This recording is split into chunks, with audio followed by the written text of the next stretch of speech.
Esteemed members, good evening. If you can hear me, just send a message on the chat and let us know which branch of PSK you're joining us from. Good evening, Dr. Valentine. Karibu.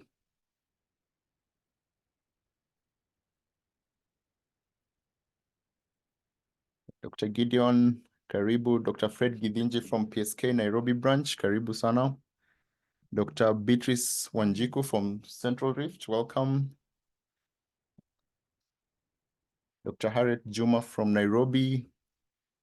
Dr. John, Dr. Karen, Karibuni sana from Nairobi branch. Welcome, welcome. Dr. Eric from Nyamira, Dr. Gideon from Mathare North, Karibuni sana. Thank you for joining us. Dr. Noreen from Coasts, Dr. Frederick from Meru, welcome. I see most of the branches have been represented. Karibuni sana.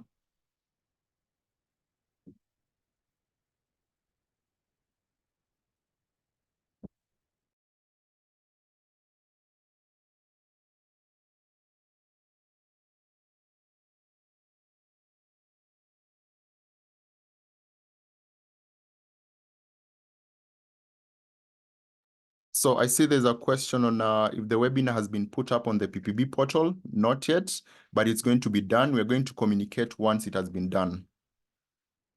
So kindly be patient. The webinar is going to be put up on the PPB portal for you to subscribe. So kindly be patient. We're going to communicate that to everyone. Members from Western, Kitui, Eldoret, Karibuni sana, Bungoma, welcome.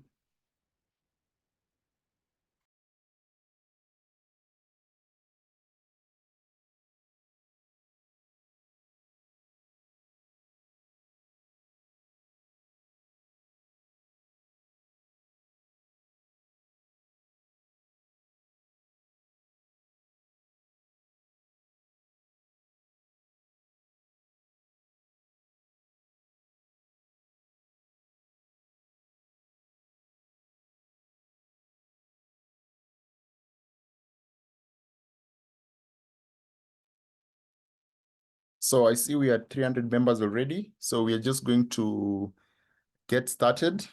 So first, I'd like to welcome you all to this webinar.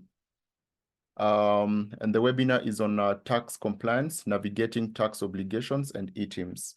And our partner for today is Kere, who will be sharing the insights on tax compliance with us. So for our speakers today, we have Susan Jeru, who's the Stakeholder Engagement and Domestic Taxes Department Team Lead. We also have Caroline Washuka, who's the Team Lead for eTIMS Rollout. We also have Victor Mayo, who's the eTIMS Integrations Team Lead. And finally, Lynn Kimani, who is also in the eTIMS rollout. So I remember we had shared out some questions, some Google form previously, just to get some questions from you. Those questions were shared with them. So hopefully we'll have most of the questions covered today. But still, I'd like to encourage you, if you have any questions, kindly use the chat box or the Q&A tab to ask your questions. So I'd like to also remind you that you'll be muted during the entire course of this session. So if you have any questions, kindly use the Q&A tab. And this session is being recorded, and you'll find it on the PSK YouTube page after this. With regards to the CPD points, this event is not on the PPB portal yet, but then it's going to be listed. So once it's done, we're going to remind you so that you can subscribe so that you receive your CPD points. So at this point, I'd just like to welcome our speaker today, our first speaker, Susan Jeru, who's going to be starting the presentation. Susan, if you can hear me. Karibu. Yes, I can hear you. Thank you very much, Dr. Hezron. As Hezron has introduced, my name is Susan Jeru. I hope I'm audible. Please let me know if at any point my audio disappears or if there's a lag. So I'm here, I'm joined by my team members from the eTIMS project, and they will introduce themselves, and we will also have a brief presentation on eTIMS. I saw a lot of questions that had been asked actually related to eTIMS. So we will have a presentation on that also, and my colleagues will introduce themselves. Hezron has already given an overview of who has joined me here. But to start, it's important for us to place that eTIMS conversation in the greater subject of tax compliance and tax obligations. So what I will do is introduce income tax, specifically cover income tax as it refers to whether you should file under the annual regime or whether you can file under the turnover tax regime. I will also cover VAT and pay as you earn. And then after that, the eTIMS team can proceed. So kindly allow me to share. Yes, you can share. Just try. Okay, hold on. Let me try and share.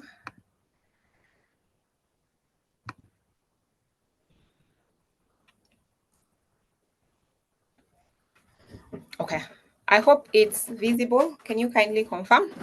Yes, it's visible. You Okay, can put it so on thank slide. you.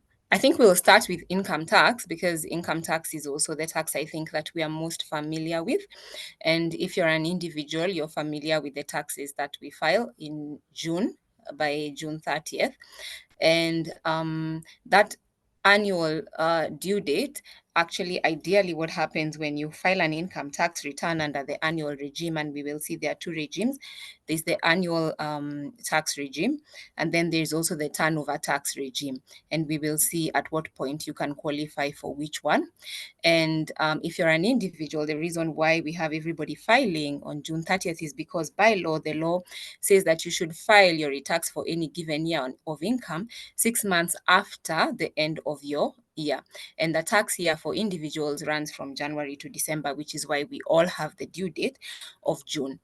So income taxes cover business income, and business income, we will see the manner in which you can organize your business so that you can declare, you can organize it as a sole proprietorship, as a partnership, or even as a company. And we will see, because there are implications for each method of structuring your business in that manner. We will cover pay as you earn, which is the tax, the income tax that is paid by employees but is deducted by the employer. And we will see what that means when we say is deducted by the employer. We will cover withholding taxes. I think most of us here who are professionals have at one point or another perhaps been engaged and found that you've offered your services. Maybe you've spoken, let's say, as a speaker in a conference or something, provided a training, and then whoever it is who was hosting the conference will withhold a percentage. What happens when I have that certificate? Is that a final tax? And then advanced tax, even though we will not cover the last three, I will speak on TOT, but advanced tax relates to commercial motor vehicles, and actually there is a scale for how much advanced tax you pay, and it starts at a minimum of 2,400. Capital gains tax, that applies when you dispose of assets, and we use the term dispose of because it doesn't matter whether you sold or you gave them, even though there are exceptions. For example, if you give away a private residence that you have occupied, then there are exemptions, I beg your pardon, to that. And then we have tax on rental income. So tax on rental income, even though it is an income tax, there is a separate regime for that. And the separate regime is called the monthly rental income regime, and it Susan, applies. Yes? sorry, is it possible to put your screen on slideshow? I'm not sure if they're moving.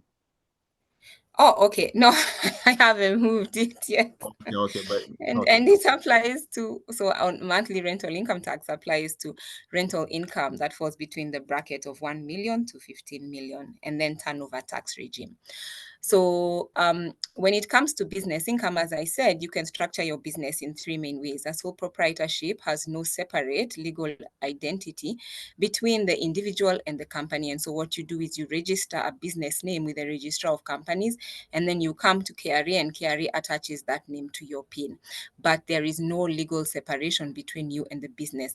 In a partnership, two of you or more come together, and even though the partnership declares the income, the tax is is actually paid by the individuals. Once you register a partnership, you actually inform KRA this is the manner of the ratio of ownership, and that ratio is put in the system. So each of you will declare, it will draw from what you have declared as a partnership, draw from that and divide it among the partners, and each of you now will declare your separate incomes and deduct your expenditures and then pay the tax. And we will see, because the rate of tax used for someone who is operating a sole proprietorship and the partners in a partnership is actually the same, which is the graduated scale. And then you can organize your business in such a way that you have a corporate, which is a separate legal identity, and the tax rate is currently either 30 or 37.5, depending on whether it is a foreign or a resident company. But starting January starting this year, what will happen is that it will all be 30%. There is a rationalization that has happened so that we streamline that percentage. So the manner in which you account for tax under the annual regime, and I will discuss the turnover tax regime, is through installments. And then any other tax that you find is due after you pay your installments, you pay through a balance of tax. And again, you file your returns once a year. And if you are operating a sole proprietorship or a partnership, you will find that you'll have to file your returns by 30th June. But if you're operating a company, you get to choose when your year end is. And so some companies will choose their year end as 30th June. And then what happens is that you'll have to file your return, of course, by end of December. So how do I determine how much of the installments to pay? So first I'll begin with agricultural activities. I know we are not, farmers, but it is still important to know there's a difference. So farmers, of course, the law recognizes that the manner in which they earn their income, their booms, and then you may not even actually harvest. So they actually pay two installments. One is 75% and the other is 25%. But for the rest of us, all other businesses, if you're operating under the annual regime, you take the tax. I'll just move forward. So you will take your last year's tax liability. So, and this is the liability. So if last year I had a tax liability of 100,000, what I do is I increase. The law assumes that this business is a going concern. It is a growing business. It is therefore going to improve. So you increase your last year's tax liability by 10%. So you will see it is now 110%. And then what you do is you divide that by 4. We're now establishing what amount am I paying in those 4 installments. So you will now pay in each installment 27,500. So that 27,500, how do you pay it? So now I will take an example of a company or individual. So your year runs from January to December. You will pay each installment by the 20th of the following months, the 4th, the 6th, the 9th, and 12th. So if we are assuming that the year runs January to December, it will be April, June, September, and December. But then, of course, if your year ends in June, then you will count it as the first. Now, the 4th month will then be September, and so on and so forth. But we're using that simple example. So then what happens if I compute my tax? I operate my business all the way till the end of the year. This year, I actually had better business than I had last year. So what happens is that my tax payable is actually 150,000. So recognizing that I will have paid 110 under the installment system. So what do I do with the remaining amount? So this is what is referred to as the balance of tax. And the balance of tax is paid by the last day of the 4th month after the end of the accounting period, which is the end of the year. So again, using our example, which was January to December, then the 40,000 is due by the last day of April. Right? So that is how we operate it. If you're operating a company and your year ends in June, then you will see the last day of the 4th month then again will be September. So that is how you account for that under the annual regime. But the annual regime has what we refer to as a cardinal rule. And this is important for you when you are trying to determine what can I deduct. Notice that when we were calculating our tax liability, we were taking last year's tax liability and increasing by 10%, not last year's sales. So then once you make your sales, under the annual regime, you're allowed to deduct all expenses that were wholly and exclusively incurred in producing that income. And so going forward, I think all of you are aware, and even the eTIMS team will mention, that going forward, the manner in which we will know, first of all, what qualifies. First, is it an expense that was incurred for business purposes only? I know a lot of people who normally have this challenge are those who may operate under sole proprietorship. And then you experience challenges in separating your own expenditure from the expenditure of your business. And going forward, we will see that any deduction, any expense will have to go through the eTIMS, so that we are moving towards an auto-populated regime where the minute you come even to file your return, all those expenses will already have been captured, because you will be informing those people from whom you're making purchases, this is my PIN, and they will be captured in your return. But the principle still stands. You will only be allowed to deduct those expenditures that are related wholly and exclusively to generating that income. And then you get your profit, and the profit is what is taxed at that 30%. So now we move to pay as you earn. Pay as you earn is a very easy tax if you are the employee, because if you are the employee, all you have to do is wait for when your employer gives you the P9. But as an employer, I know a lot of us here may perhaps even run small pharmacies. So it is important for us also to know how pay as you earn works, what qualifies for deduction of pay as you earn, and what are the different rates. So pay as you earn is a tax on employment, and you deduct it from both residents and non-residents. So if you employ somebody who is also non-resident, you will still have to deduct pay as you earn from them. And it is accounted for by employers only. And this is so important, because what happens is that if you pay an employee over, you see, the applicable employment income is 24,000 per month and above, and we will see why it's 24,000. If you pay your employee and you an amount, so let us say you pay your employee 50,000 and you don't deduct pay as you earn, and KRA comes and does an audit, you cannot tell KRA to follow the employee. The law is clear that this tax is accounted for by employers. So in that assessment, it will be assumed that you paid less the tax.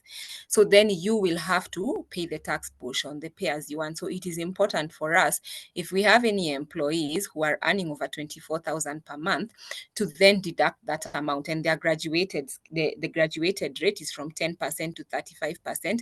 And we will see why it is that we say the employment income is above 24,000 per month. So there's a misconception out there that the only income that is subject to pay as you earn is actually your salary, that lump sum that your employer is paying you at the end of the month.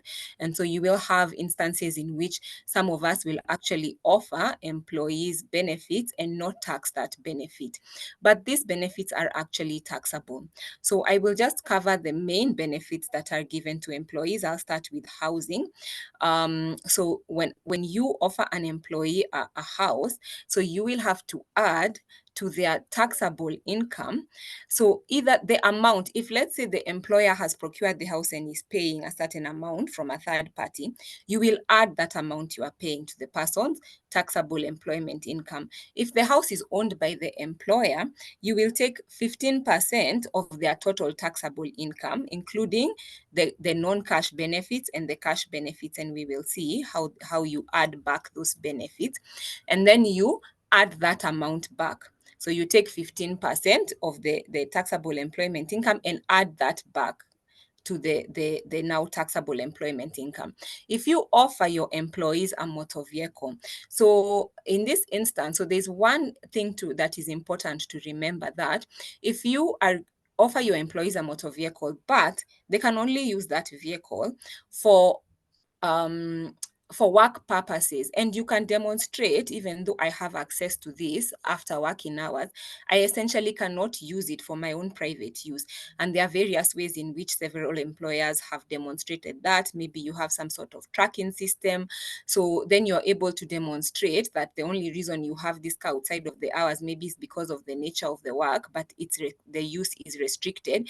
You can actually demonstrate that to the commissioner, and the commissioner will grant you an exemption on including the car benefit. But if that is not the case, you cannot prove that, and the car is available to the employee after working hours, and they actually can use it for their own private use, then you will be required to add 2% of the capital cost of the vehicle to the monthly taxable employment income. And you see, we are talking about the capital cost, not the depreciated cost. So that is very important for us to remember. Then we have utilities. So down here, you will see we've mentioned the water and electricity, 500 per month, 1500 per month. So at what point do you pay these rates, or do you pay the actual amount that is incurred? So if you can get a bill from the utility company sends you a bill and says, this month we paid 5,000 for this employee, you will add the 5,000. But there are certain instances in which it is not possible to tell how much was consumed. An example is where the company perhaps has housing, that house has a borehole. So they cannot actually, and maybe the borehole is a shared resource, so they cannot tell you this is the amount that was consumed by this one employee. That is when you use the prescribed rates. This 1,500 and 500 for water is actually a prescribed rate, and that is when you use it. If you have the actual bill from the utility company, you add back the actual cost that has been incurred by the employer. So when it comes to school fees, there's one thing about school fees. So unlike the other costs where you will add them back, school fees, if the employer pays school fees, because there are some employers who do pay for, and mostly it's for directors, for a director's child, and the employer does not deduct that school fees as a cost, that means they have not deducted that from their expenses. Remember, we talked about the cardinal rule, expenses wholly and exclusively incurred. If they don't deduct, then it is not added to the employee's income. If the employer does not deduct it, then the school fees will be, if the employer deducts it, I beg your pardon, then the school fees will be added back to the employees' taxable employment income. The same for domestic servants. You pay the actual amount that you add back the actual amount that you paid. Telephone services are different, because telephone services, what you do is you add back 30% of bills. You don't add the entire amount. And then finally, we have furniture. Furniture, every month you will add 1% of the cost of furniture. And you see, we are using the cost, we are not using the depreciated amount, and you add the full cost if it's hired. So now we are discussing and we are looking at how it is that we can avoid finding ourselves with an assessment by recognizing that we actually need to add back non-cash benefits to the taxable employment income of our employees if we actually have those employees who have passed the threshold. This is just covering the car benefit. It shows the 2% of initial capital cost, and it also discusses the restricted use that you can make that application to the commissioner. So persons living with disabilities actually are granted an exemption on their monthly income. So this is important if you will procure the services of someone who has a valid exemption certificate. This is a person living with disability and has a certificate, or if one such person operates, if you are someone living with a disability and you operate a business. So once you have a valid exemption certificate, and the certificate is valid for 5 years, then the first 150,000 of your income is exempt from taxation. And of course, if you take that for a whole year, it comes to 1.8 million. So what is important is that once you get the certificate, you bring it to KRA. KRA will input it. If you run a business, once you declare your business income, then the system will be able to exclude this this exempted income. But if you have an employee who has this certificate, kindly do not deduct that pay as you earn and up to that amount, because what happens if you subject this exempt income to pay as you earn, it generates a refund, and that person will have to go through the process of attempting to get that refund. They will get a refund, but it takes a while. And so then the best option is for you to honor that exemption certificate and to not subject the first 150,000 of their income to pay as you earn. So now we look at allowable deductions, and we'll see an allowable deduction reduces the amount of taxable income, which we will see is different from a relief. A tax relief reduces the tax But this allowable deduction actually reduces the taxable income. So the first allowable deduction is mortgage interest deduction. If you borrow money from a bank or a financial institution and you use that money for purposes of either purchasing a home or making improvements to a home that you occupy for residential purposes, not to operate a business, but and not to rent, but for you to use for your own residential purposes, then you are allowed to deduct the interest that you pay, and you'll be required. The bank will give you a certificate demonstrating how much interest you paid, and it reduces your taxable income. So let's go back in computing. So you will take, maybe you paid someone 300,000, you added all those non-cash benefits, housing, whether it was 15%, furniture, everything. You reduce that taxable income, the entire taxable income, by 300,000, a maximum of 300,000. So you can deduct all the interest you pay up to a maximum of 300,000 per year. And that's deducted against the gross employment income. Then we have pension contribution. If you make a contribution to a registered pension scheme, then you also benefit from that. You can make a reduction of your annual employment income up to 240,000 per year, which is 20,000 per month. So now that is in contrast to a relief. A tax relief, what happens is, so we will have made our computation. This is the taxable employment income. We've reduced it by our allowable deductions, which is the interest rates. We've also reduced it by our contributions to the pension scheme. Then now the system will compute the tax. Once the tax is computed, you can get a tax relief. So you will notice it's different from the employment, from the allowable deduction. So this relief will further reduce your tax. So if you take an insurance policy that is 10 years or more for yourself, your spouse, or your child, and that policy is more than 10 years, this is a policy for life, education, or for health, it's 10 years or more. So you get a relief on the premiums you pay up to 15%, I beg your pardon, of the premiums you pay up to 60,000 per year. And then an amendment was made to the Finance Act to allow that relief to also include those people who pay premiums for health under NHIF. So now we come to the personal relief, and this personal relief will demonstrate to you why it is that we say that pay as you earn only applies to people who earn 24,000 and above. So everybody has a monthly tax relief of 2,400, and we saw the tax rate fall moves from 10% to 35%, with the first 288,000 being taxed at 10%. So what happens is that 24,000 per month, once you are granted that relief of 2,400, it ends up that you have no pay as you earn to pay, which is why we say the bracket is 24,000 and above. And once it is deducted, and every employee benefits from that, but only once, which means that if you have a permanent job and you have a part-time job, you don't get a personal relief of 4,800. No, everybody only gets one personal relief of 2,400 per year.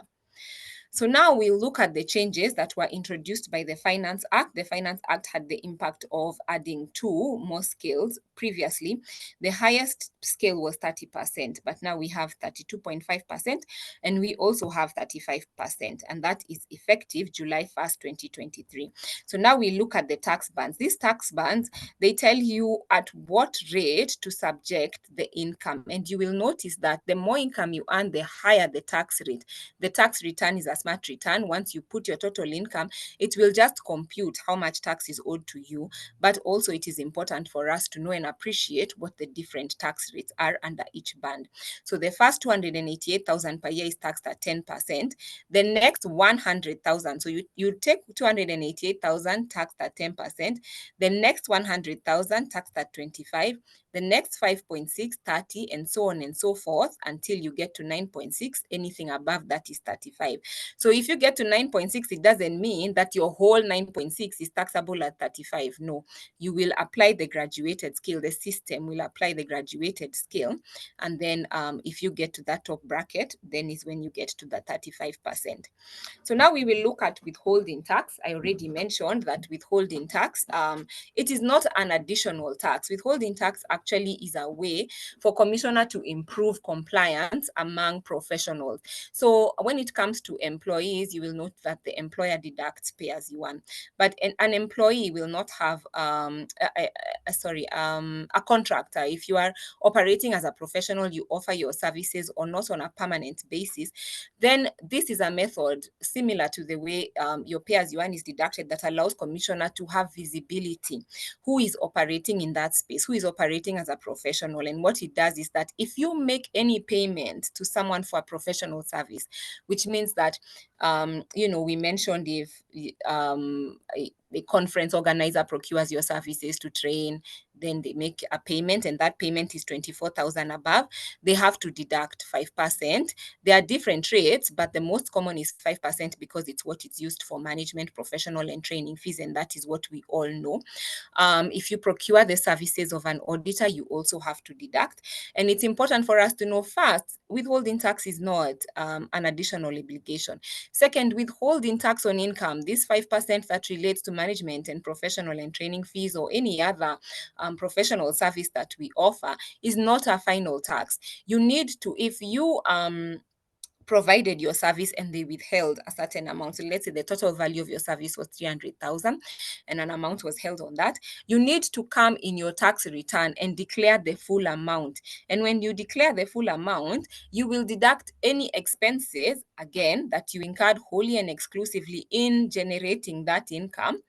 And then you will further reduce the 5% and then pay the tax. So because this is deducted, let's say, for example, if it was deducted on an individual, once you declare all that, it will add to your employment income if you have employment income, and you will pay based on the graduated scales. If not, then you still pay on the same graduated scale.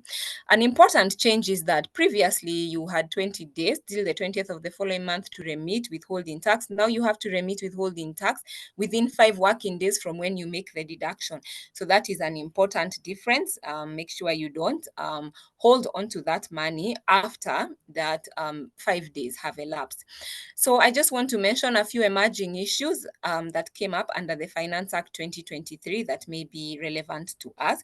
The addition of a withholding tax of 5% for residents and 20% for non-residents. Of course, the non-resident rate is higher because the commissioner has fewer avenues for finding a non-resident should the full payment be made. And so this one is for digital content monetization. So if you pay somebody for that service, then you withhold that tax. Make sure that you withhold that amount. The same applies for sales promotion. If you're making a payment because somebody has promoted some material, or for marketing and advertising, if they have perhaps you have taken advantage of their social media to monetize your content, then when you are making a payment, you make sure you deduct the 5%. And of course, the 5% is due within 5 days.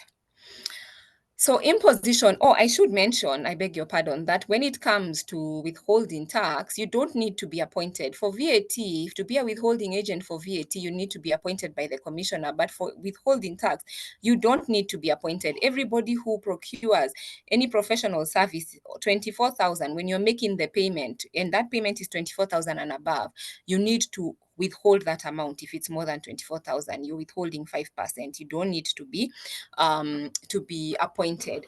So VAT, there are two kinds of vatable goods. There are those that are vatable at 16% and those at 0%, and then there are exempt supplies. Hi, If you Susan. want, hi. Just to confirm, I'm seeing a lot of questions about if you're moving slides or not. So maybe you could just Oh, address that. are we in imposition of VAT? Oh, are we all seeing the same slide? Imposition of VAT? No. It's not been moving at all. Oh, yes, I've been moving it. Okay, let me stop sharing. It's not been moving? Yeah, we've been receiving questions. That's why at some point I had to ask if they're supposed to be slides or not. So just try Yes, it they again. are. So maybe you'll I share kindly share again. the slides later on, so that Yeah, I we think can catch up. so we Yeah. will convert it into, the slides that are for sharing. Okay. So So are we kindly, now on yeah, you can put imposition them of on. Yeah, you can put them on slideshow so that at least they can be able to move. oh Yeah, just Yes. Are we under imposition of VAT? No, it's still not showing. Oh, okay. It's showing. Has it been showing? No, it's showing the stagnant slide. So you're not able to share it in full screen mode. Oh, okay. Let me try again. Let me try share my screen as opposed to. Are we showing imposition of VAT? Yes, now it's okay. Has anybody seen the slides? I'm so sorry. Yeah, try move to the next slide, just to confirm if it's Have fine. we moved? Yes, it's moved. Okay, so now we go to VAT rate. So the first thing is exempt supplies. How do I know whether I am making an exempt supply? Go to the first schedule of the VAT Act. That's something we can also share. We can share it with you so that if you're in doubt, you go to the first schedule. If it's not in the first schedule and it's not in the second schedule, which is zero rated, it's vatable, charge 16%.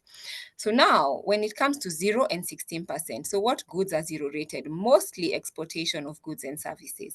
Then 16%. Previously, we had a rate of 8%, which was the rate for petroleum, but now the rates were harmonized. It's all 16%.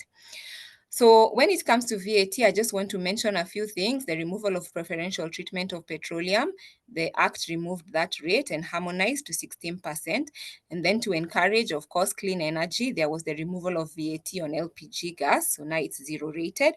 Then there is the application for registration. So what happens with VAT when you get to 5 million of vatable sales? And what are vatable sales? So sometimes when you operate a pharmacy, there are some of your goods that are exempt. They're not subject to VAT. And then there are some that may be subject to VAT. So in any 12-month period, you will keep a record. So right now, we are in January, you will go 12 months back, you will see. Have the vatable goods that I have been selling reached the threshold of 5 million? Then you don't wait now for a year to register. No. You now register at that point if it's gotten to 5 million. You register for VAT.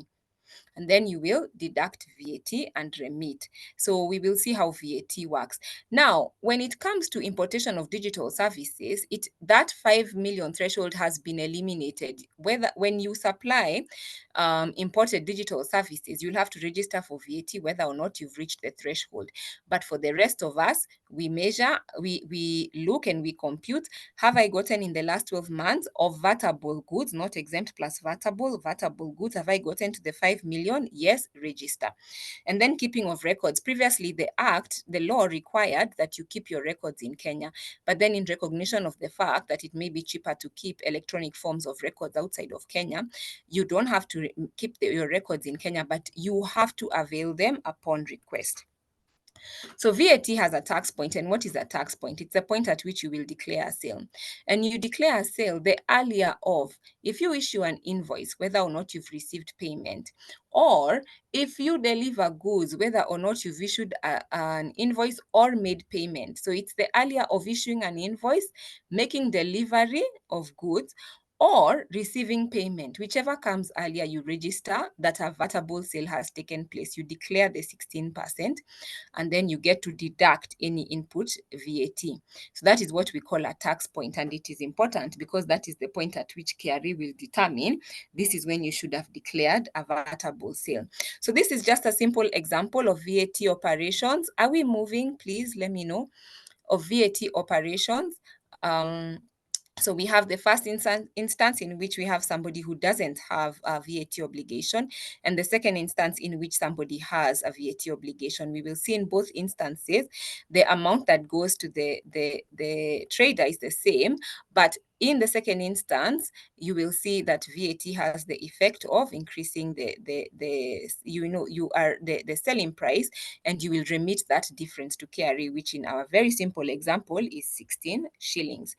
So now there is commercial rent. While residential property does not have VAT, if you own a commercial property, maybe you're operating from a building, but you own it and you've rented, you operate part of it and rent the rest. So this also is subject to VAT. So when you get to the 5 million threshold, remember that commercial rent is vatable. I need to monitor, have I gotten to 5 million? And then you will also realize that because commercial rent is vatable, if you occupy a commercial premises and you are registered for VAT, you have to make sure that your landlord is issuing you with the eTIMS registered invoice, so that you are able to make that deduction. And you will see we now have VAT auto-populated returns, so we cannot actually input the input. You will have to have already given your PIN to the supplier so that it is input. So that is an important thing to mention. So withholding VAT, again, withholding VAT is not an additional tax. It simply increases compliance. But the difference between withholding VAT and income tax with agents, withholding VAT agents and withholding income tax, is for withholding VAT, you have to be appointed by the commissioner, and the rate charged is 2%. And so what happens is that once you sell goods, you charge VAT, you get to deduct. Remember to request for an invoice, the eTIMS generated invoice, so that already those purchases are in your return. You will then reduce the tax that you owe. So you will take output tax reduced by the input VAT you have incurred, reduce further by the 2% that has been withheld, if any, and then you will pay the difference. Once again, an important thing to note that you have to remit it 5 working days after the deduction. It is not 20 days. That's important for us to remember. So now VAT refunds. Who qualifies for a refund? Remember, I told you VAT has a tax point. And what happens is that sometimes you may have declared a VAT sale, but then you observed the tax point, which means that maybe you supplied the goods or you issued the invoice and then delivered the goods later, but the person never paid, but you had put it in your VAT return. So if that bad debt, you had paid VAT on that sale, it is now a bad debt, 3 years have elapsed since that period, you can actually request for a refund of the VAT you paid. You are now requesting for that VAT portion that you paid because you observed the tax point. You will have to demonstrate to the commissioner that you made all efforts to recover, to get back that money. For example, you may have to demonstrate that the person is now insolvent, or you attempted to begin legal proceedings. VAT paid in error, you'll get a refund.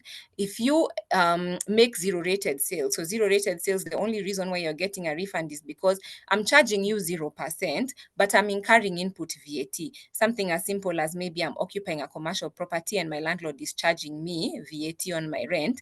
Already, I don't have any output tax against which to offset this input that I have gotten. So then you can get a refund on that. And then, of course, there are certain businesses. You see, the withholding rate is 2%. It was reduced from 6% for the very reason that KRA is looking also to reduce these instances of refunds arising from withholding VAT. But it may depend. Sometimes you have people perhaps who have a margin that is so small that even though that is such that it falls within that 2%. So even though it's only 2% that was deducted, I find that if many of my sales are subject to withholding tax, I will find myself in a refund position. What is important to note is that you don't get a refund simply arising out of the fact that I made more purchases than I made sales. So then that concludes my presentation. I'll stop sharing now that we've covered generally compliance, and then we'll have the eTIMS team take us through eTIMS, how the system works. Thank you.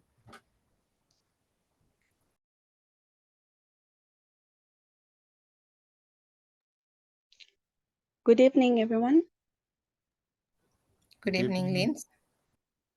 My name is Linz Kimani from the eTIMS office. I'm here with my colleagues, Victor Mayo and Liz Vera. So Liz will assist me in projecting the presentation.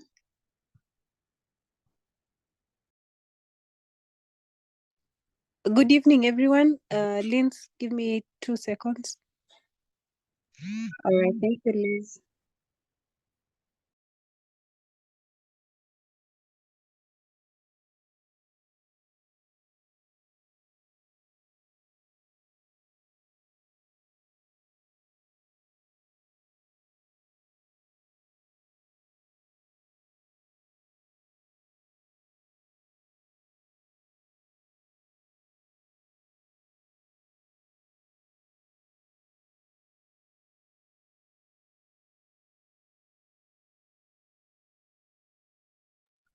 Linz, I hope you can see the screen. Yes, I can. Thank you. So we'll just make it in presentation mode and then you can begin. Thank you. All right, thank you, Liz. Good evening once more. So I'll be taking you through the eTIMS presentation, and we'll start with an introduction to eTIMS. So as we all know, eTIMS is now the second phase of implementation of the digital invoicing. We started with the first phase of TIMS, where we had the hardware devices, or rather the ETR devices that we were using to transmit. So eTIMS is a software system that allows for electronic invoicing, and this is digitally done, where we have real-time or near real-time basis transmission. So let's wait for my next slides to come up. All right, why eTIMS? There are a few reasons why we introduced eTIMS, and please, maybe I may bring it to your notes. It is a development by KRA, as we also have progressive development in the digital space, and we'll try to look into how can we make compliance more convenient and efficient for our taxpayers. So eTIMS is free. It is a free solution. You can visit any of our KRA offices and have it installed. So you're registered by our officers. They'll be able to guide you on which solution is best suited for your business. It also simplifies tax return filing. This is because we are now going to have the auto-populated return. And by this, we'll no longer have the manual filing, which was rather tedious and time consuming. So what we look into having is the population of the sales and purchases that you've made for the month. And all our taxpayers have to do is download the Excel. They'll be able to check the list of sales and purchases and confirm whether it's a true reflection of what they've made for the month. We also have provision to add sales that may not have been captured on the Excel that is downloaded. And by a click of a button, you're able to file. So that really saves on time. It's also flexible because the different solutions that we have can be installed on various devices. We'll have a look at that. It also builds compliance.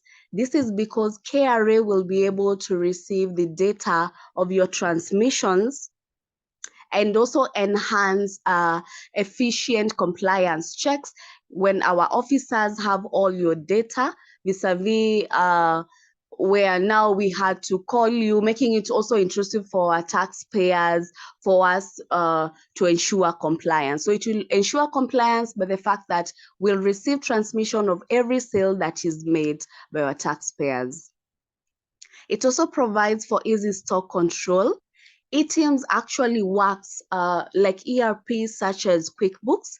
For those of us who have engaged with that, they have the stock management module, which allows you to manage or rather have a sight of your inventory. That is your purchase in, purchase out, and all that. So really, that contributes a lot in the business operations to have a view of the inventory for our taxpayers.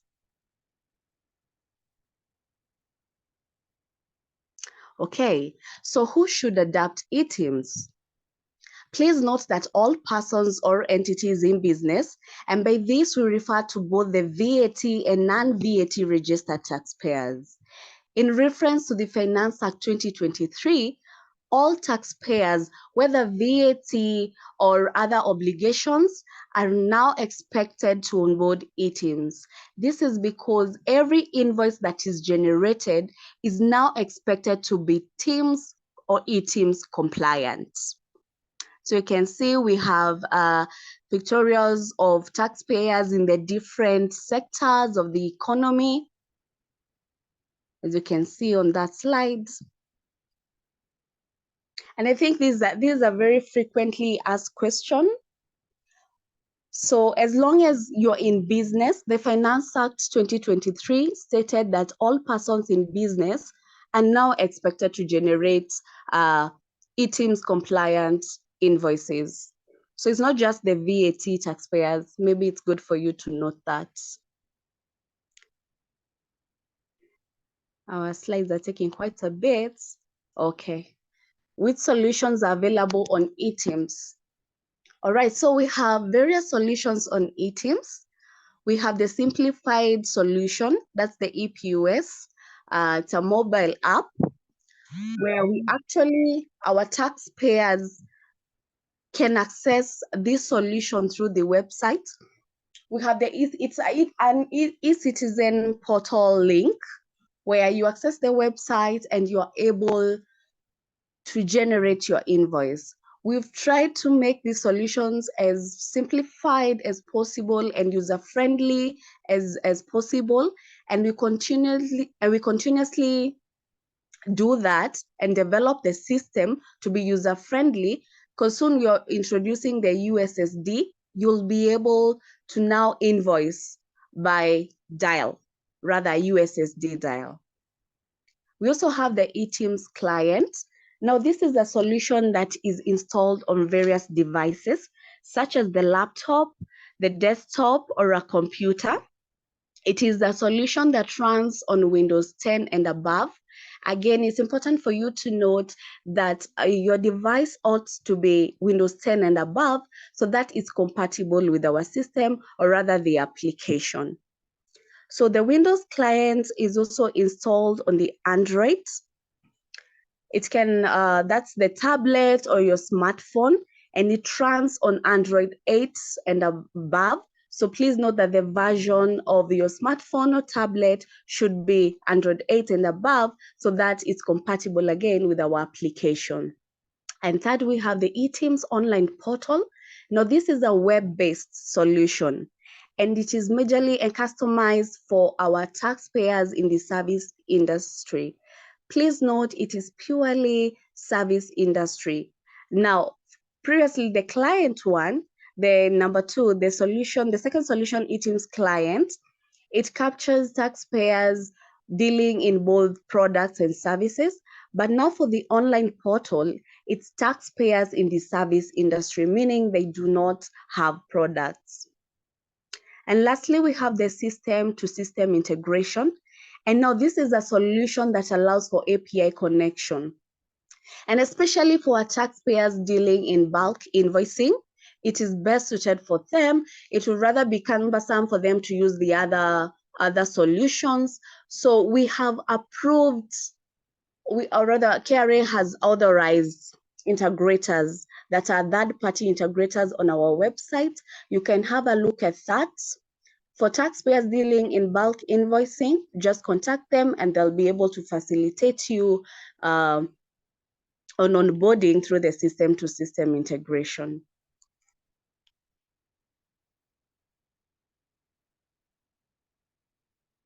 Okay, so I think we were just going through. I'd already given an elaborate explanation on the solutions.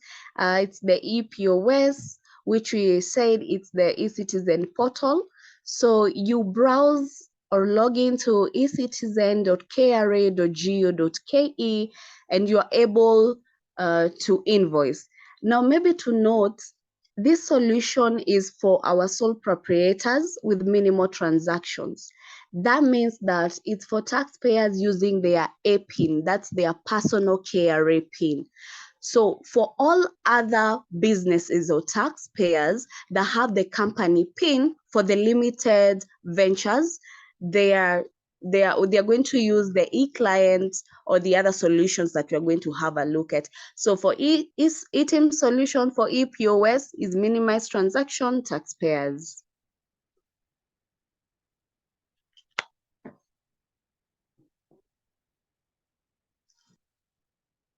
Okay, so the second solution, nice. Now you can see the various devices that this solution is installed in. So we have the laptop, we have the tablet, we have the phone, the desktop, and also there is the PDA. PDA is also a device that the eClient is installed in. It is a downloadable software designed for taxpayers dealing in goods and or services. It is accessible on Windows and Android devices. Again, note it's Windows 10 and above. And for the phone or tablet, it ought to be Android 8 version and above.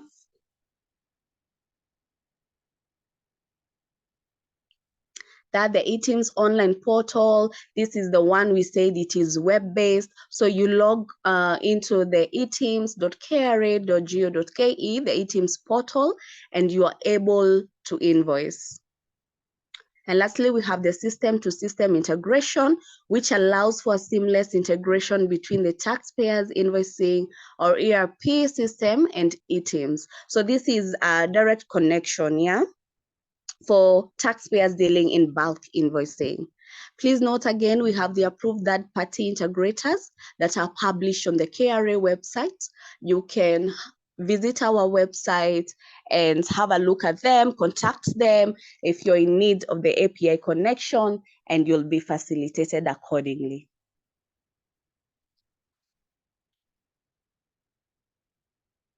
All right, so how do you create an eTIMS account? So we first log on to the eTIMS taxpayer portal, that is etims.kra.go.ke, and we are going to start with a sign up. So we click on sign up. So when you log on to etims.kra.go.ke, it directs you to this website where you first have to sign up. So click on sign up. You'll be requested to enter your PIN. You key in your PIN, and then we have a red button there to verify. So you click on verify, and your data auto-populates. Now, this is the data that we have on iTax, yeah?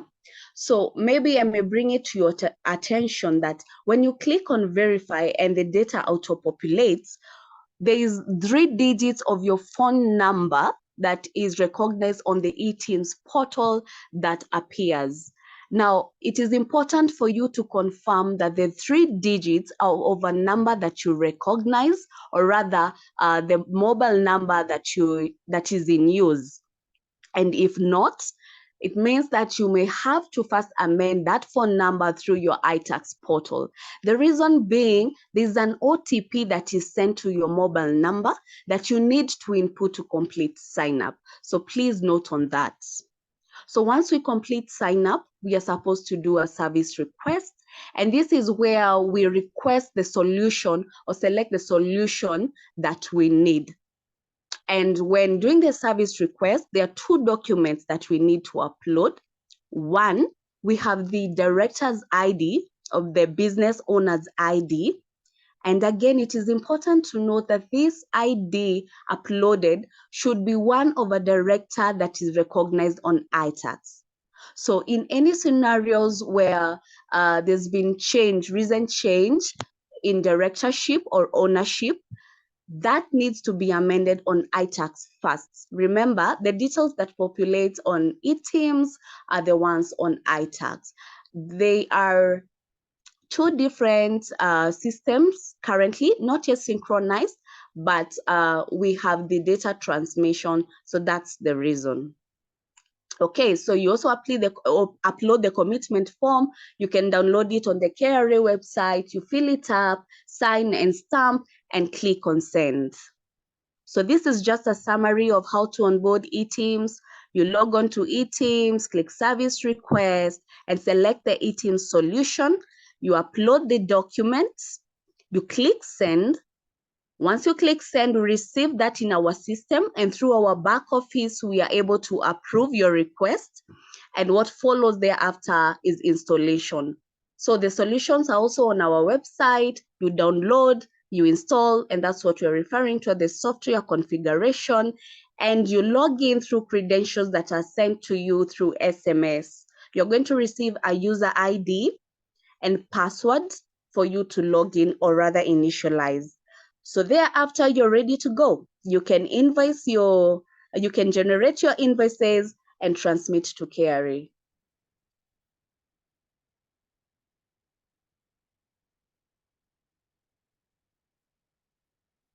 Okay, so to bring to our attention, we have a deadline of 31st March 2024. So onboarding to the eTIMS platform for non-VAT taxpayers will be available up to 31st March 2024. If you've seen, there's a public notice that has gone out on the same, and this is to facilitate business continuity and allow for sufficient time for taxpayers to make adjustments in their systems and business operations. Previously, there was the first public notice that required everyone to onboard the non-VAT taxpayers that had not onboarded eTIMS, because we started with VAT taxpayers to onboard by 1st of January 2024. And so in consideration of the onboarding and the adjustments and change by KRA, administratively, there was provision for 3 months for taxpayers to onboard.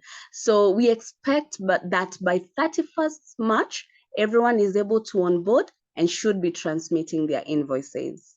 So you can refer to the public notice dated 27th December on the electronic tax invoicing for non-VAT registered taxpayers.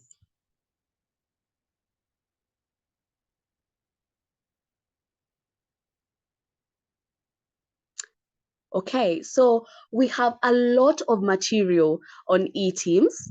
So to learn all about eTIMS, you can get that on our website, www.kra.go.ke. You'll be able to learn of the solutions that we have. We also have tutorials on YouTube. You can have a look at that.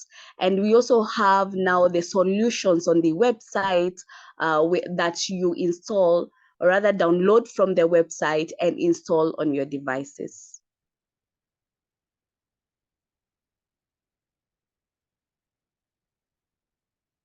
All right, so that's all we had for our presentation. Projected our contact details. You can get in touch with us. There's our email there, teamsupport@kra.go.ke, and our phone numbers. Our office is located at Jekwa Towers, 8th floor. That's Kenyatta Avenue. We are ready to facilitate. We have able officers ready to assist you on the same. So on that note, we are going to move on to a demo presentation by my colleague, Victor Mel. He'll take us through the solution that we have specifically for pharmaceuticals. Victor, welcome. Thank you very much, Lynn, for that amazing presentation. That was nice. Good evening, doctors. I can see that we have quite an audience today. We have around 655. That's such a good audience. So if you'll just give me 1 minute just to set up, maybe I can stop sharing the screen from this other end and prepare on my end on this other side as well.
So colleagues, as we wait for the slides to be shared, kindly type in your questions, though I see we already have a number of questions. Then just a reminder, this event has not been listed on the PPB portal yet, but then once it's done, we're going to remind you. So you don't have to send your email addresses here. We already have the registration of all the members once you registered. So you don't have to share your email address on this platform.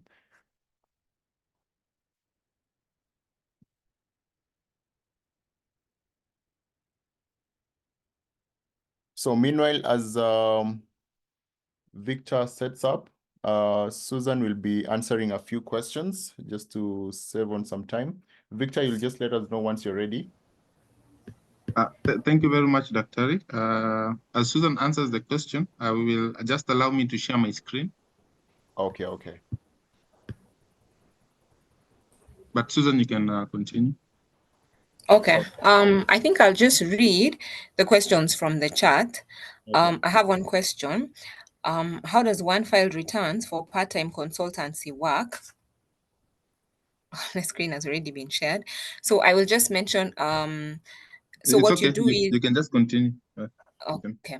So how does one file returns for part-time consultancy work, considering that they are already paying taxes and to purchase, the laptop or the fuel or the airtime or the internet service or the accommodation. So if you have part-time consultancy work, you will declare that in your income. And what happens is that in the first page of your return, it asks, do you have any income other than employment income? When you say yes, it actually populates sheets that allow you to now declare that other income. So you have a portion for business income or other income where you can declare this other income that you're earning. You declare the full amount. We've now already covered that under eTIMS you will be required to have the eTIMS generated invoices. So every time you make a purchase, then you will give your PIN number so that when it comes to filing the return, those purchases are already populated in your return. I think that is the direction that we are going to long term. But then you will have those expenses. So make sure that you keep the expenses, that you're getting them for people who are giving you procuring them for people who are giving you the eTIMS invoices, so that you will deduct once you put those entire expenses, even though there are certain exemptions. For example, you may hire someone to assist you with that work. If you hire someone to assist you with that work, you can declare it as an expense, as an expense that you incurred. But then remember, if you pay that person more than 24,000, you have to deduct the 5% if that person is not your employee.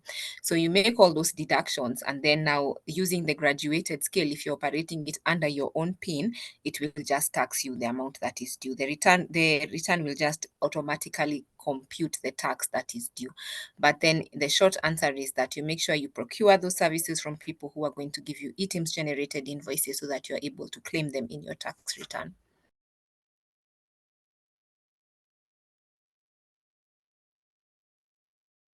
Okay, thank you. Maybe Victor, you could demonstrate, then we finalize on the questions now.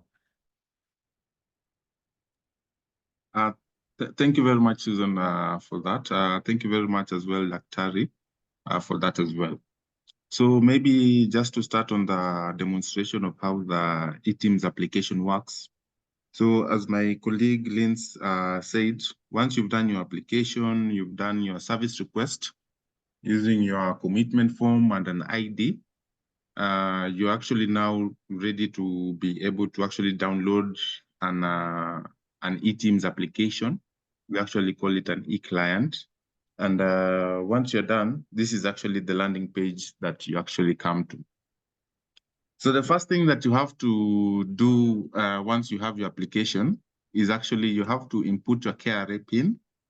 This is a dummy PIN. It does not exist anywhere. So we are okay for now. Then secondly, we have to input our branch ID. So basically, right as of now, we've given a provision for opening up to 99 branches. But if you do have more than 99 branches, you can always let us know, and we can always make that accommodative for you. Then you have to put the serial number. The serial number basically is just a unique identifier for the device that is hosting your application. So most people usually put the serial number of the laptop, the serial number of a particular phone, the serial number of a particular device, such as a PDQ. That's what you put here. And for today, we will be discussing pharmacies, but also just to share with you some of the different businesses that we accommodate. We accommodate a grocery store, we accommodate a pharmacy, which we're going to discuss today. We do accommodate a specialty store as well. I know a lot of doctors who usually have restaurants. So we do have a template for restaurants, and this one is it's actually very nice because it has pictures as well. We do accommodate hotels, and we do accommodate general stores. So for the focus of today, we're told we'll be demonstrating on the pharmacies. So we are going to choose the template of a pharmacy. And for the language, we actually have a different language. We are very inclusive. If you're fluent and speak in Kiswahili, you can actually choose Kiswahili and continue with that. If you're fluent and speak in English, you can speak English with that. So basically, this is the first stage where you actually land, and using your PIN, your branch ID, and your serial number, you'll come and confirm. From our backend, we call it initialization. So once we've confirmed, it's going to tell you that you've succeeded. Then that is that. So we are going to have a management module. This is an entirely different set of module, and we'll come to it later on once you're answering the questions. But with regards to the particular shop that you as a doctor, most probably you'll be having a pharmacy that you're having different businesses that you actually run. So we'll come to this template over here.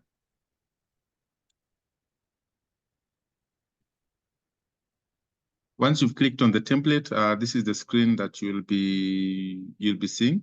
And guys, probably Dr. Kindly confirm that you can see my screen so that I'm sure that I'm with guys.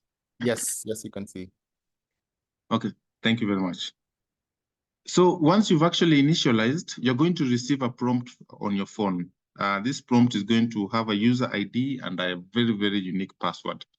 So for the user ID, once it comes to your phone, for example, on my end, it has already come, so I'm going to put it. It is 3 zeros and a 7, 007.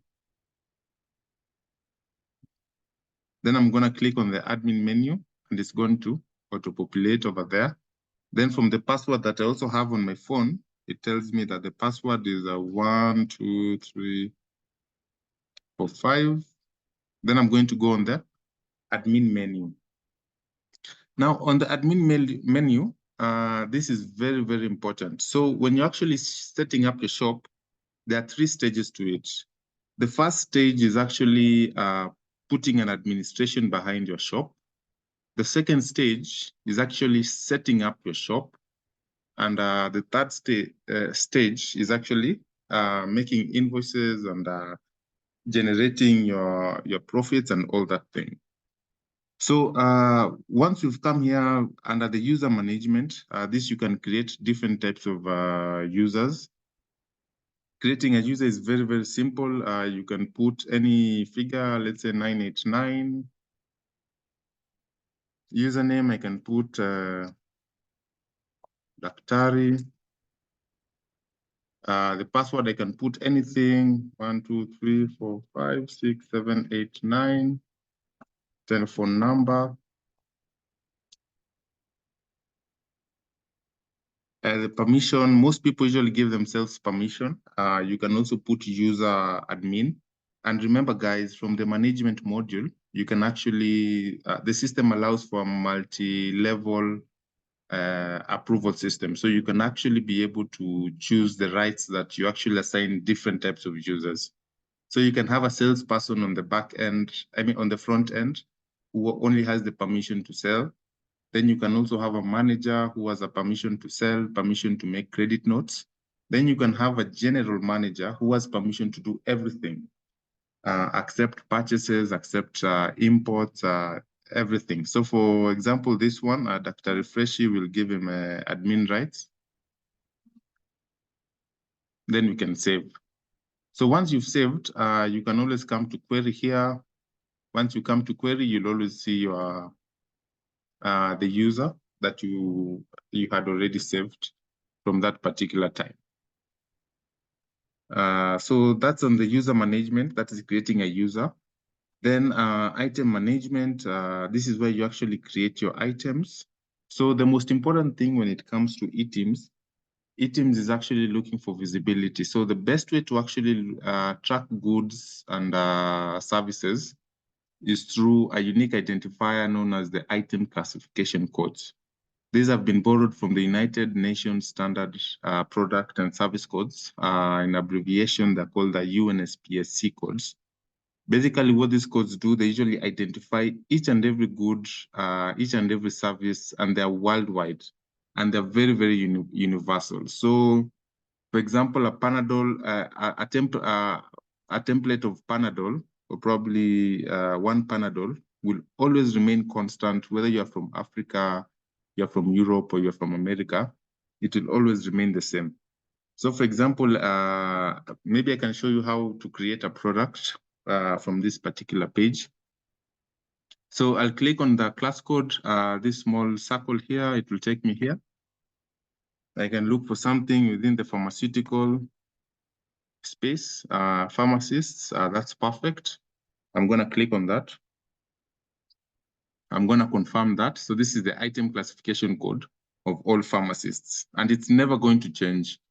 Whether I'm in China, whether I'm in India, whether I'm in South America, this code will never change. So it will always remain constant. So I'm gonna confirm that. The barcode for pharmacies, I don't know, but for supermarkets, they usually use the barcode. So if you do use a barcode where you actually have a barcode scanner and you just want to scan your things, you can make this active and put the code here, and it will always reflect. Most businesses usually use that. Again, for insurance, for some of the items that are usually insured, remember insurance is not taxable. So once you've put the price of the item that is insured, it will reduce, and that item that is actually insured will be taxed. So for the quantity unit, for example, I want to maybe sell, what can I say? Liquid medicine. So I'm going to put probably in milligrams. Okay, milligrams. And doctors, you can correct me if I'm wrong. Probably I might get this wrong. But then the packaging unit of this particular medicine, I can choose it to be, let me look for something. Maybe a can. It has been packaged within a can. Then I come here again under the tax type. We have 4 different tax types. We have the exempt. We have the 16%. Sorry, this is the test environment. So the second exempt is actually at 16. It's been mapped to 16%, but it's showing exempt. Then there's 0 rated, there's non-VAT, and then there's VAT at 8%, though the VAT at 8% has already been removed. Currently, it should not be there. So for example, I can choose that my tax type is exempt. The medicine I want to sell is exempt. Then for the safety stock, this allows the system to actually tell you anytime that your stock is below par, so that you can always restock your stock. Then maybe for the beginning stock, I'm starting with probably 100 items. For the sale items, I'm selling this commodity at 1,000 shillings, and for the purchase price, I bought it probably at around 550. Let's move on to the item type. The item type, since it's medicine, most medicines are usually finished products. So I'm gonna choose a finished product. I'm gonna choose the country of origin where this medicine was manufactured. Probably, I'm not very good at this, but probably Pfizer, BCG, or whatever it is. So probably I can say maybe Cuba. And again, this is just a test. So for this particular medicine, I'm going to call it probably malaria quinine.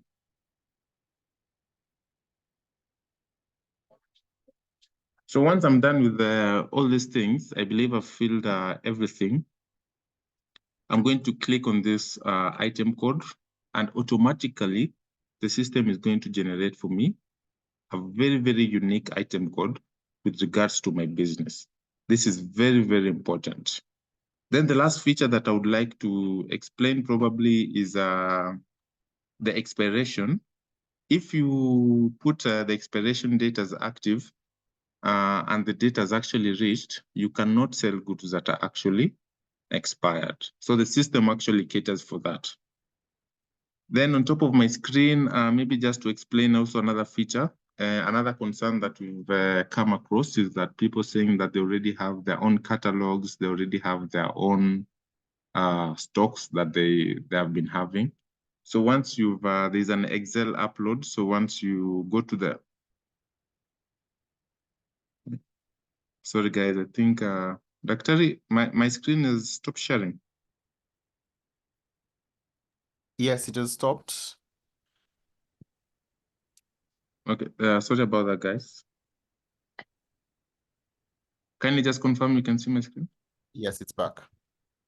Okay. So just on top of the screen, there are Excel uploads. So once I click on the export button, I'm going to receive a prompt. And if I click on it, an Excel is going to be saved within my laptop. So that is going to assist you maybe with regards to saving items rather than creating items one by one. Because you've come across many people who actually have more than 200, 300 products, and it's very, very tedious creating these items one by one. So once you've actually filled the Excel, you actually simply come and import this Excel, and a prompt is going to show you. Then you can actually pick the Excel where you've actually saved it from your device, and then you can actually register it. So that is the item creation. Maybe Daktari, at this juncture, maybe are there any questions with regards to this, or should I finish go to the next step, then take questions later? I'm not seeing any questions at the moment. Okay, that's good. Yeah. I hope everyone is understanding. So that's the item creation part about it. You want to close the screen? Yes. So that's the item management. Then you also have a customer management. Once we go to the customer, this is the place where you actually save your regular customers. So we have the individual customer and the non-individual customers. You might find yourself that you're actually selling to another institution, maybe a children's home or something, which already has a PPIN. So that will be an individual. Or maybe you're selling to a very, very frequent customer who's an individual. That will be an APIN. So depending on the type of person that you are actually selling to, you can actually choose between the two. Secondly is the KRA PIN. The KRA PIN, if they want to claim it probably for one reason or another, you can input it there. You're actually mandated as the person who's selling these drugs to put the KRA PIN if they ask for it. Then the customer name, the phone number, and the email address. So that is from the customer management. So basically that's the administrative part of it. So once we're done with that, we can actually go back to actually setting up our shop. So from the credentials that were actually sent to me by KRA, so I'm gonna put 07 at the POS. Then I'm going to put the PIN that KRA sent me as well. So this is the place where you're actually setting up your shop. Now on this, on the bottom right, this is where our controlled configurations are. So maybe just to explain the reserve fund and the intermediate funds. So these are the funds that are actually within your shop at a particular time. I know from the screen that you might be seeing right now, we have $5,000, 5,000 shillings and 2,000 shillings, which do not exist within Kenya. So those are just some of the, this was just a test environment. Those are some of the items that have been scrapped within the live environment. You can always try them. But currently, as of now, we just have 1,000 shillings, 500. We also have 200 as well, 150 shillings, and the rest are coins. So when we're talking about the reserve fund and the intermediate deposit, these are basically the funds that are usually within a particular teller's premise at a particular time. So they're usually used for giving back change and that type of thing. Under the preset management, this is where you actually set up a shop. So we actually have shelves. So the top layer, the 1, 2, 3, 4, and 5, they're considered as groups, but I usually call them shelves because you can actually categorize your different medicine according to different shelves. So for example, if for my first shelf, I want to have painkillers. So I'm going to type painkillers. Then I'm going to confirm. But within this particular shelf, I have different products. So for example, within painkillers, I can go and create an item, diclofenac. Okay.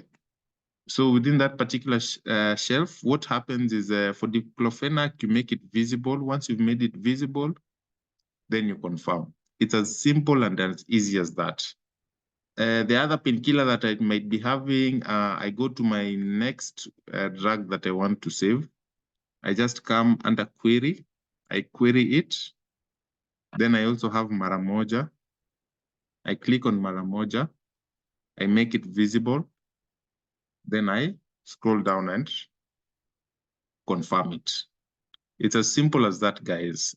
Maybe let's say if I want to add another type of painkiller, I can just come down here. I can come and query. I also have Panadol. I just make it visible. Once I've made it visible, I confirm it. So you can have different types of shelves. So currently I just have my painkillers. I can also come and create maybe a different type of shelf. I can call this antibiotics. I can come and confirm it. Then I will come within this shelf. I will call this, I'll come just and query it, you know. Let me just give it a random name. It's bottled water, but I can call it an antibiotic. Antibiotic medicine.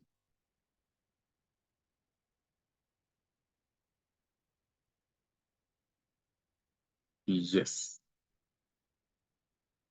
So once I've done that, I make it visible, and the process is just the same. These are just the templates that are actually used with regards to when we are talking about the pharmacies. So I make it visible, then I come and confirm. Oh, okay, sorry. The price wasn't there. Maybe I think it's at around 100 shillings. Then I come and confirm it. So currently on my shelves, I have a shelf for painkillers and I have a shelf for antibiotics, and you can have as many shelves as possible. The system does not limit you. Currently, the template comes with 5 shelves. If you want to add more shelves, you simply click on this on this green button, group add. Once you click on it, are you sure it's going to prompt you? Click on yes, and currently we have 10 different types of shelves. And for a particular shelf, for example, painkillers, it can accommodate up to 15 different types of drugs. But they're very, very big pharmaceuticals out there. We know about them. If you want to add those, the different types of drugs it can accommodate, you just click on the add button. It's going to prompt you, are you sure you want to add? Yes. And right now we will have up to 30 of them. So you're not limited. You can add as many as possible, depending on the amount and the quantity of the drugs that you have. So basically, yes, that's that with regards to setting up the shop. The sales report, this one will just let you know of all the reports that you've actually been generating, and you can actually filter it based on the date. So the filtering mechanism that's actually used is the date. Then you go back. Then we always have the Z reports. The X report can be downloaded from the management module, but from the Z report, you can download this from the template itself, and you can actually filter it based on date as well.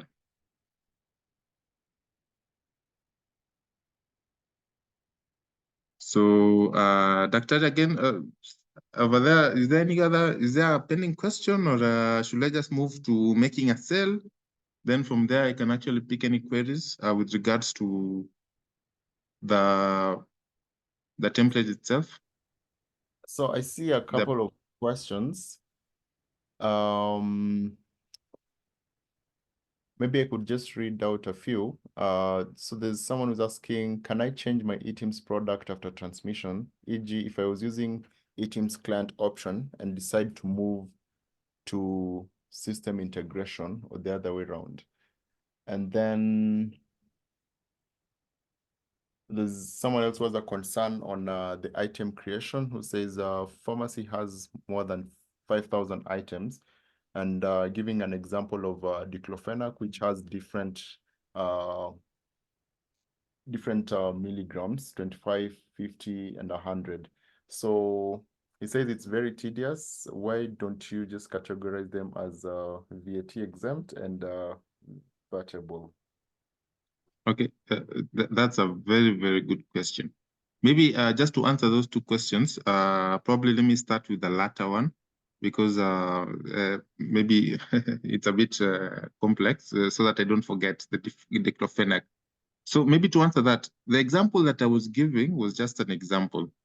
But remember, when I was creating my items, just on top of the screen, there was an Excel sheet that was that you can actually download. If you have your own catalog of different products of sorry, I'm dyslexic a bit, of diclofenac, if there are 10 different types of those, you can actually upload them on the Excel sheet. And if you import them within the system, they're automatically going to show. So that one, don't worry about it. The system has already taken care of that. Then, Dr. the first question was with regards to? So it was asking, can I change my eTIMS product after transmission? For example, if I was using eTIMS client option and decided to move to system System integration, yes, or the other way around. Yes. Now, with regards to system integration, we do understand that it actually came a bit after time. So yes, the answer is yes, you can actually change. What you have to do is simply initiate a change of device from your TSO. It's a very simple process. Once you're done, the eTIMS operations office can actually assist you with onboarding with a system-to-system integration. But also maybe just to mention, for the system-to-system integration, you have to choose one of the integrators that we've verified. I believe my colleague Linz had mentioned that. So you have to choose one of the integrators that have been verified, and they can actually integrate your system. So yes, the final answer is yes, that's possible. All right, thank you. Then the question is on what is bulk invoicing? And also, what happens to businesses that will not have registered by the 31st of March for the eTIMS? Oh, okay. I believe then I was concentrated on answering questions with regards to the system. Okay, I'm sure my colleague Linz or Liz will be able to answer those. Okay. Yes. So maybe just to carry on right now, or? Yes. Okay. So basically, what I've just been demonstrating right now is actually usually the bulk of the work, setting up the different types of users, setting up your shop. And then lastly, it's always generating the sale. because for every pharmacy, I'm sure there's always a teller at the front who usually just comes and, someone comes and you can sell your Panadol or Maramoja, and it's all good, yeah? So for the sale menu, again, remember it's a multi-level approach system, so we assign everyone rights to do particular items. So for example, now for making a sale, what I have to do is 07, then I come to sale. I put the password that was put on sent to me via carry. So this is the landing page. So it's going to ask you, for my shop right now, I just have 3 different types of painkillers. Let's say I want to buy 2 of them. I want to buy Maramoja, and I also want to buy Panadol. So once I click on Maramoja, it's going to come. If I click on it twice, the quantity will be 2. If I click on Panadol, it's going to come. If I click on it thrice, the quantity will be 3. Okay. For my antibiotics, if I want also to buy antibiotic medicine, just come to the antibiotics. I click on the antibiotic medicine, and regarding how many times I want to buy it, it will just accept. And remember, guys, there's an error that has just shown on my right that the current stock is actually depleted, so you can't actually sell stock that you do not have. So for right now, all I'm allowed to buy is antibiotic medicine, Maramoja, Panadol. Then I'll just come and click here on payment. I'll choose cash payment. And the beauty about this, and especially for pharmaceuticals, some people usually have, they pay via insurance, they pay via different types of methods. So maybe I can just demonstrate. So if the amount that I'm supposed to pay is 3,500, but I want to pay, let's say, 2,000 Kenya shillings via cash. So this is cash payment. Then I want to come and pay again 1,500 Kenya shillings via different amount. Okay. So I'm already done with my payment. Once I'm actually done, all I have to do is print the receipt. If you're connected to a printer, if I just click on yes, it's going to automatically print this receipt for me. And that's basically the whole, the chunk of the demonstrations. Maybe Dr. At this juncture, maybe I think I'm done with regards to making a sale and all these items. So based on the system, we can always ask a question, and if there's no question, maybe I can just pass the baton over to my colleague again, who can continue with the presentation. So maybe there's the just Q&A. there's one question I think that is that you can address is someone who's asking, are there people who can engage to help us with the initial setup? Yes. Currently, right now, with regards to the initial setup, the training, if you can contact someone at the JQuad Towers, everyone is very, very fast with this system, and with regard to setting up of the items, ensuring that you're actually good to go with regards to the business. Yes, everyone can actually assist you with that. So the answer is yes. Okay, sawa. Thank you very much. I'm seeing we are running out of time. So, but I really think we need to have this session again, especially for this part, so that guys can get more clarity on it. So we'll just maybe have, thank you very much, Victor. Okay, So you're much welcome. Do, a few questions. Then maybe I can stop sharing my screen? Yes, please. Okay. But the system is very, very simple to use, and yeah, once you've 1 hour, 2 hours, you're used to the system, you're good to go. Okay. Susan, are you here? Yes, Okay. yes, Dr. Hezron, I can hear you. Yeah, so I think maybe we could just go on with the questions. Okay, But we'll just have to be very brief because I'm seeing we already have time. okay. Yeah. All right. So we can do our best to at least address some of the queries that were raised earlier. Someone is asking again, how does withholding work? Is it from the perspective of the person paying or the person being paid? So withholding income tax, I'm assuming they're speaking about withholding income tax, is withheld by the person who is paying. So if you are the one who provided the service, then they are withholding your 5% as long as the payment is 24,000 and above, and then you will come. I think I already explained how you will come and declare the full amount in your return, which will then allow you to deduct any expenses that you incurred in generating that consultancy income. And then you will deduct it further by that withholding, that withheld amount. So someone else asks me, what's the difference between zero rated and exempt VAT?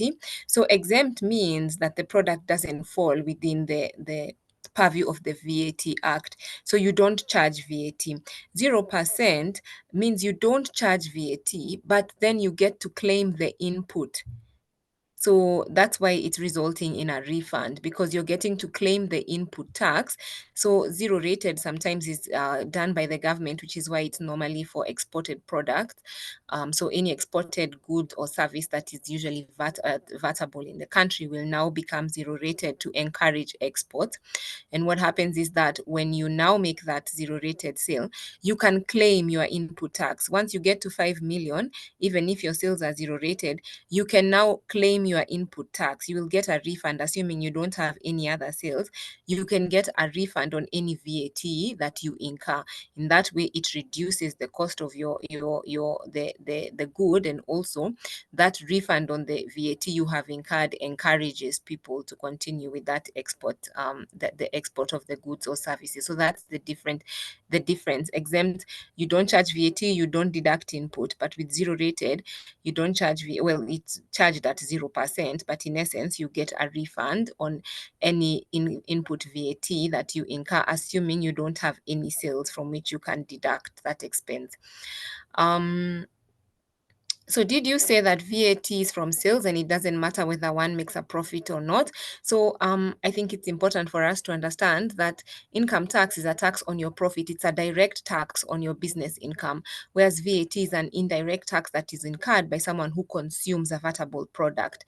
And so you will charge VAT on the sales. You're adding VAT on the sales, which means that you're charging the person who is making that purchase.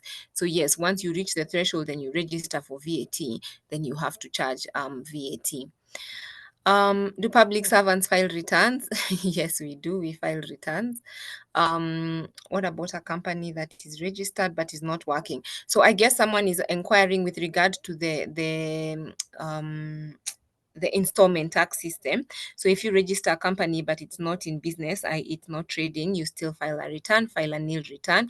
We currently have an amnesty that's happening. The way the amnesty works is that if you have any interest and penalties for the period, any period prior to December 2022, so that means that if you have a tax return, so let's assume that this company was registered in 2020 and hasn't filed returns to date, you can file those returns till now. The return for 2020 2023 is not due. I'm assuming now we are operating the company that the year runs from January to December. So that return will be due in June. So then it's not due, which means that those interest and penalties will actually, it's like you get a waiver on that interest and penalty. You don't have to pay any tax. Or if you have a principal tax, so assuming you file your returns and then there's a year that you have a profit, you declare that profit, you pay the principal, you will still get a waiver on the interest and penalties as long as you pay that principal by June 2024.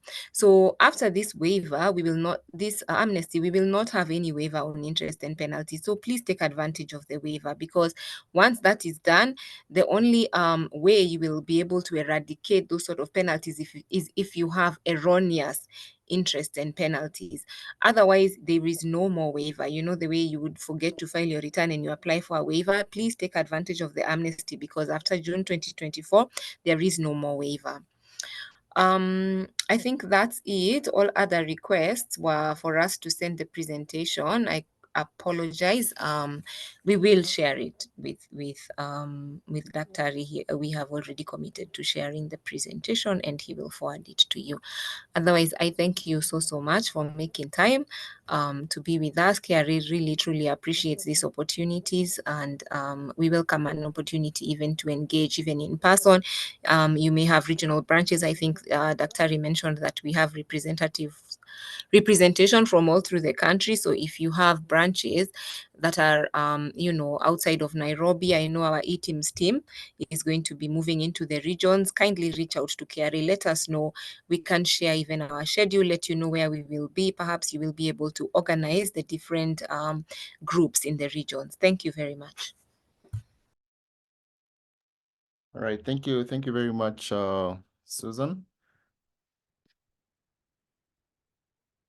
So maybe once again, you could just kindly share the slide of the contacts so that for those who'd like to maybe take a screenshot, they can do that.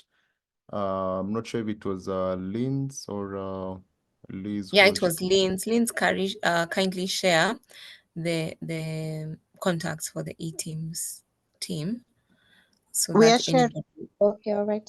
Liz is sharing. Thank you, Liz. Yes, thank you. Okay, so maybe I'll just give the floor to either Lynn's or Liz.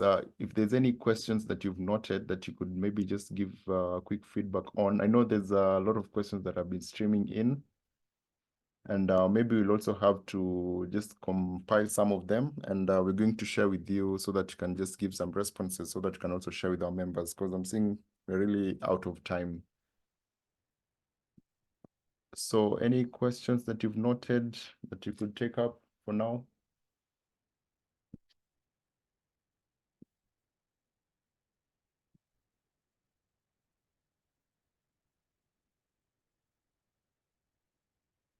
So I've just seen a question here. Does eTIMS work on manufacturers?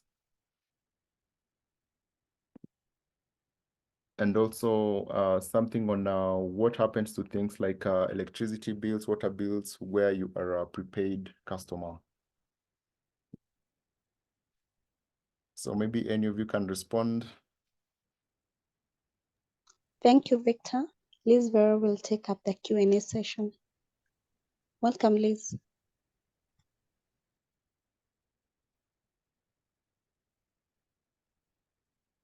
Hello, sorry, Dr. The question was with regards to manufacturing, or?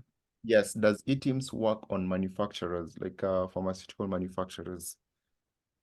Yes. It allows for the item composition where you can actually, a bill of materials, you can actually use raw materials to actually process a final product.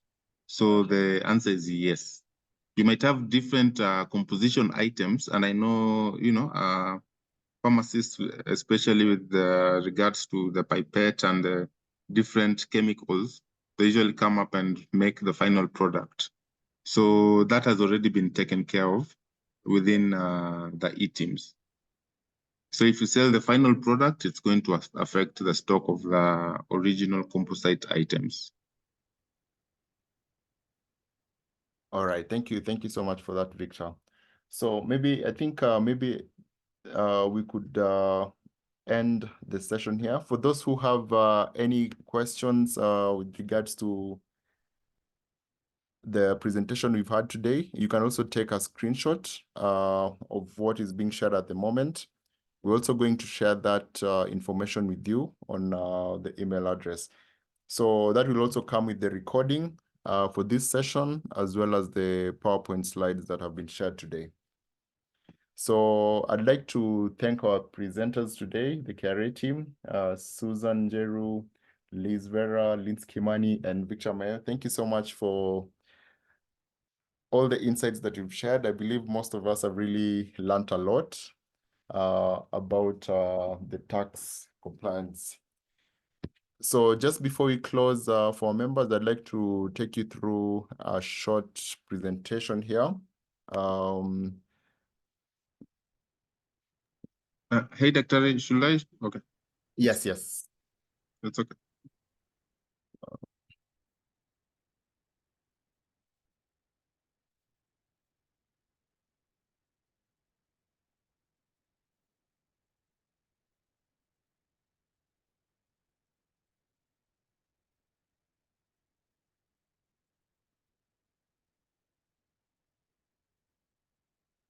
Okay, and just a reminder for our members, I believe you've not seen this event on the PPB portal. It's going to be listed, and once it's done, we're going to remind you to subscribe so that you can get your CPD points. So kindly be on the lookout for that. So just a reminder, today we've just shared a poster on Know Your PSK branch, and we are trying to ask our members to identify their branches based on where they're working and update on the PSK portal. So we encourage you to visit members.psk.toa.ke so that you can update your branch. Just use the map that has been highlighted there and check which branch you belong to. For the upcoming events, for those members who are from Northeastern branch, there's an upcoming event that is coming up, and the focus will be on hypertension, present and future.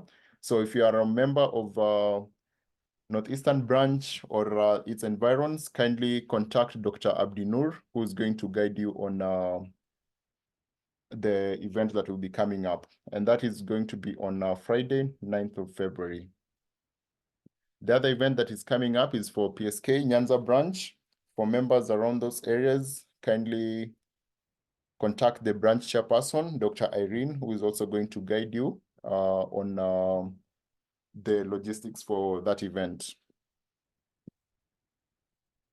And at this point, I'd like to welcome my colleague, Miles. Dr. Miles will take you through briefly about the newsletter.